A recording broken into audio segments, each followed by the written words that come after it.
Hello guys, in this video I am going to tell you about the 5 phases of inquiry training। इससे पहले हमने जो video आई थी उसमें देखा था कि इंक्वायरी क्या होती है, इंक्वायरी ट्रेनिंग क्या है, ये किस मॉडल पर बेस्ड है, इसके क्या नीड है, क्या अप्रोचेस रही है और ये स्टूडेंट के लिए क्यों इम्पोर्टेंट है, ये चीज़ें हमने डिस्कस की थी। तो यहाँ पर हम इसी इंक्वायरी ट्रेनिंग की 5 फेजेस की बात करेंगे। जैसे यहाँ पर दिए हुए हैं फेजेस, तो हम स्टार्ट करते हैं। जैसे फेज़ 1 इसमें क्या है कि इनकाउंटर विद द प्रॉब्लम। इसके भी 2 पार्ट है। पहला पार्ट ये है कि टीचर जो है वो एक्सप्लेन करे इंक्वायरी प्रोसीजर को, स्टूडेंट्स को बताए कि इस तरह इंक्वायरी की जाती है।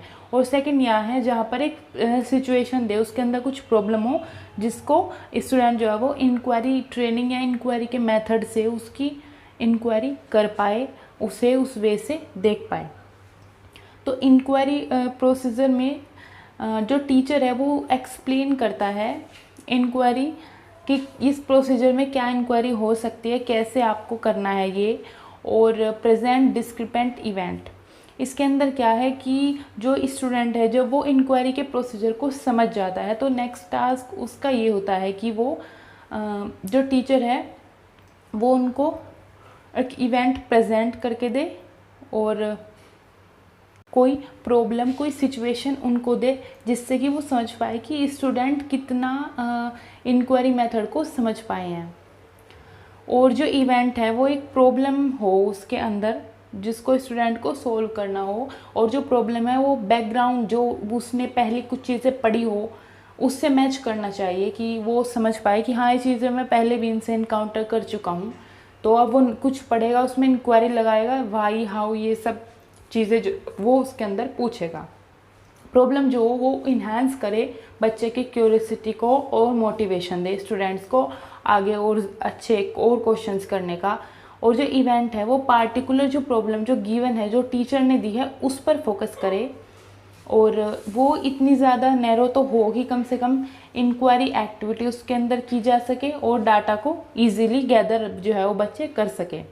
अगर हम एग्जाम्पल की बात करें तो अगर 2 बीकर स्टूडेंट ने दिए हैं जिनमें टीचर ने स्टूडेंट्स को 2 बीकर दिए हैं, उनके अंदर कलरलेस लिक्विड को भर दिया गया है, उन्हें नहीं पता कि ये कौन सा लिक्विड है, और दोनों में एक एक आइस क्यूब जो है वो डाल दी।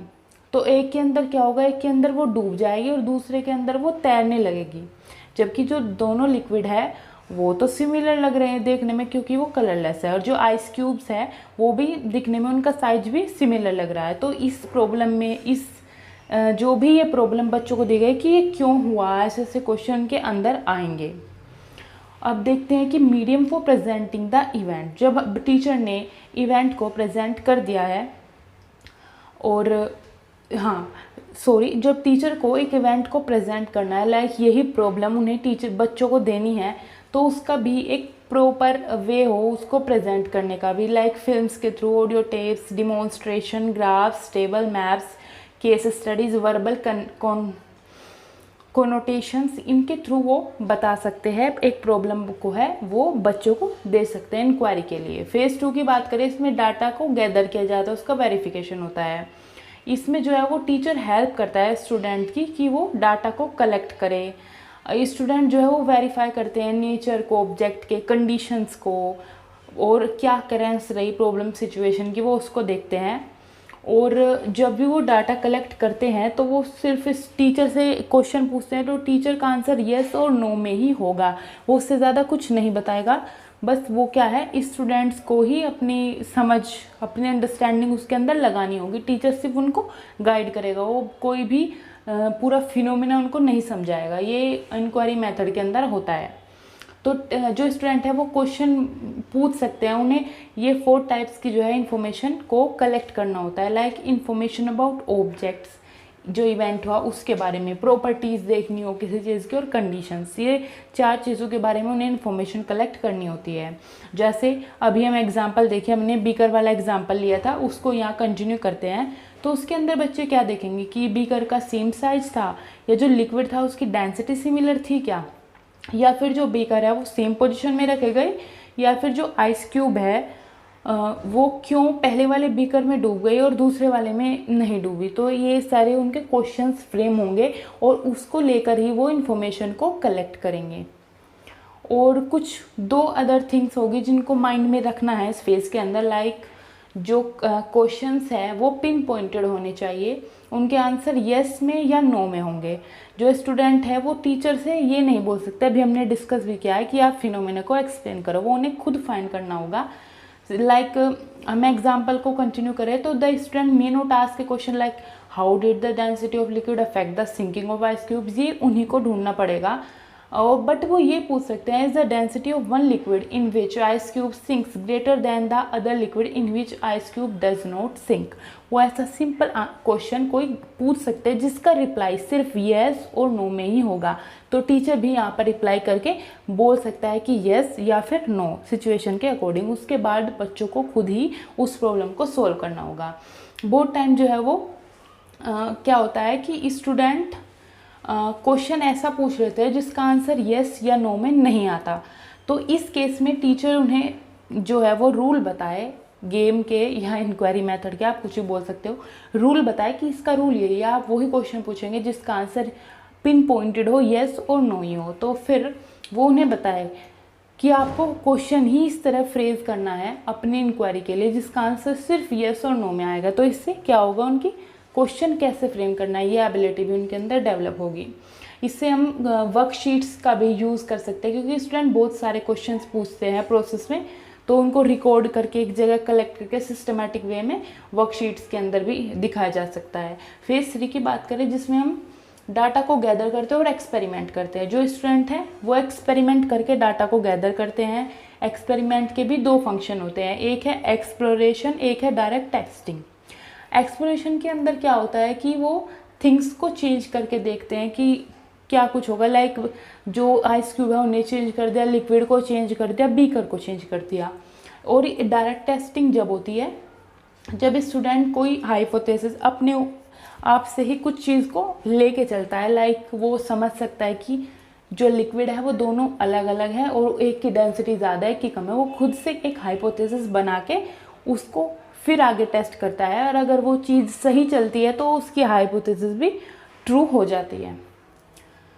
जो स्टूडेंट है उनकी हाइपोथेसिस भी जो वो इन्फॉर्मेशन गैदर करते हैं उसी के अकॉर्डिंग बनती है। लाइक और इस फेस में वो क्वेश्चंस पूछ सकते हैं like if the beaker are of similar size then will the ice cube sink, if the liquid have low density then will the ice cube sink. ये सारे क्वेश्चन के मन में आएंगे। बीकर को अगर इसे 60 डिग्री के एंगल पर टिल्ट किया तो क्या आइस क्यूब तब भी सिंक होगी, अगर इंटरचेंज किया तो क्या आइस क्यूब तब भी सिंक होगी सेम बीकर के अंदर। तो ये क्वेश्चन के अंदर आएंगे। और ये सारे क्वेश्चन जो है वो एक्सपेरिमेंटेशन टाइप है, जहाँ पर स्टूडेंट जो है वो वर्बल एक्सपेरिमेंट करते हैं। लाइक स्टूडेंट जो है वो वर्बली सब्सटीट्यूट करते हैं नए एलिमेंट्स को और कंडीशंस देखते हैं कि इफ़ आई पुट ये पुट मैं इसके अंदर कर दूंगा या फिर दैन तब क्या होगा। ऐसे क्वेश्चन उनके मन में बन जाते हैं। और इसमें क्या होता है कि वो फिजिकली उसको परफॉर्म ना करे बट उस चीज़ को समझ के भी एक इमेजिनेशन करके भी वो सोच सकते हैं कि क्या इसको करने से ये होगा या उसको करने से ये होगा। It is quite possible that students ask verification and experimentation question which are not directly related to solution of the problem। कभी कभी ये भी हो जाता है, स्टूडेंट क्वेश्चन तो पूछते हैं बट वो जो प्रॉब्लम है वो उससे रिलेटेड नहीं होता, क्योंकि वो इंक्वायरी कर रहे हैं तो हो सकता है क्वेश्चन आउट ऑफ कॉन्टेक्स्ट भी वो पूछ ले।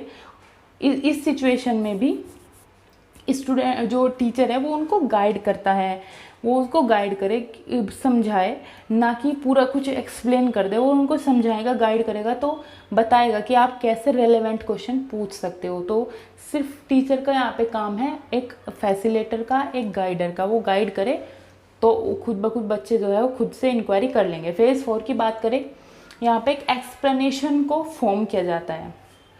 Like teacher help the student to formulate an explanation on the basis of data gathered through verification and explanation। जो टीचर है वो हेल्प करता है स्टूडेंट की कि वो फॉर्मुलेट करे या एक्सप्लेन करे कुछ भी चीज़ जो भी उन्होंने डाटा गैदर किया है उसके अकॉर्डिंग। थ्योरी फॉर्मेशन यहाँ पे हो जाती है कि वो एक थ्योरी फॉर्म कर देते हैं, या डायरेक्ट स्टूडेंट जो है वो डिफरेंट एक्सप्लेनेशन दे सकते हैं किसी फिनोमेना के होने के। कोई एक्सपेरिमेंट हुआ है, लाइक ये एक्सपेरिमेंट है बीकर वाला, तो वो अपने अपने व्यू जो भी वो फाइंड करते हैं गलत या सही वो सब एक्सप्लेन कर सकते हैं। और वे रियलाइज़ करते हैं कि सेम सेट ऑफ डाटा भी डिफरेंट एक्सप्लेनेशन और टू डिफरेंट पीपल हो सकता है। लाइक सभी ने सेम ही जगह से इंफॉर्मेशन कलेक्ट की, बुक से या टीचर से पूछा या फिर ऐसे ऑडियो विजुअल एड्स की हेल्प ली, रिसर्च की, तो फिर भी उनकी डिफरेंट एक्सप्लेनेशन हो सकते हैं क्योंकि वो डिफरेंट पीपल है, तो अलग अलग उनके आंसर्स आ सकते हैं एक ही प्रॉब्लम के। फेज़ 5 की बात करें, यहाँ पर जो इंक्वायरी प्रोसेस है उसका पूरा एनालिसिस होता है और स्टूडेंट जो है वो देखते हैं अपना पैटर्न इंक्वायरी का और वो ऐसे क्वेश्चंस को एनालाइज करने की कोशिश करते हैं जिससे कि एक्सप्लेनेशन निकल पाए। इस प्रोसेस में जो है वो टीचर जो है वो पॉइंट आउट करता है स्टूडेंट के वेरिफिकेशन को और एक्सपेरिमेंटल टाइप ऑफ क्वेश्चंस को। Like they may find out like question that were most effective, line of questioning that was productive and those that were not. कुछ उससे रिलेटेड थे तो कुछ रिलेटेड नहीं थे, ऐसे क्वेश्चंस वो फाइंड करेंगे। कुछ इन्फॉर्मेशन वो देखेंगे कि यह तो बहुत ज़्यादा नीड थी इस इन्फॉर्मेशन की, और कुछ इर्रिलेवेंट थी कि कुछ भी उन्होंने गैदर की इन्फॉर्मेशन उसका कोई यूज़ नहीं है इसके अंदर, वो ये चीज़ें यहाँ पे देखेंगे। तो हम अगर इस प्रोसीजर को बेसिक देखें तो इसके अंदर था प्रॉब्लम को आइडेंटिफाई करना, क्वेश्चन पूछना, हाइपोथेसिस बनाना, फिर एक्सपेरिमेंट करना अपनी हाइपोथेसिस को टेस्ट करने के लिए, फिर कलेक्ट और एनालिसिस करना डाटा का, फिर कंक्लूजन ड्रॉ करना, फिर देखना हाइपोथेसिस ट्रू है नहीं, फिर रिजल्ट को रिपोर्ट करना यस नो में, और फिर रिवाइज करना इसी चीज़ को। तो यही इंक्वायरी प्रोसीजर के अंदर आता है।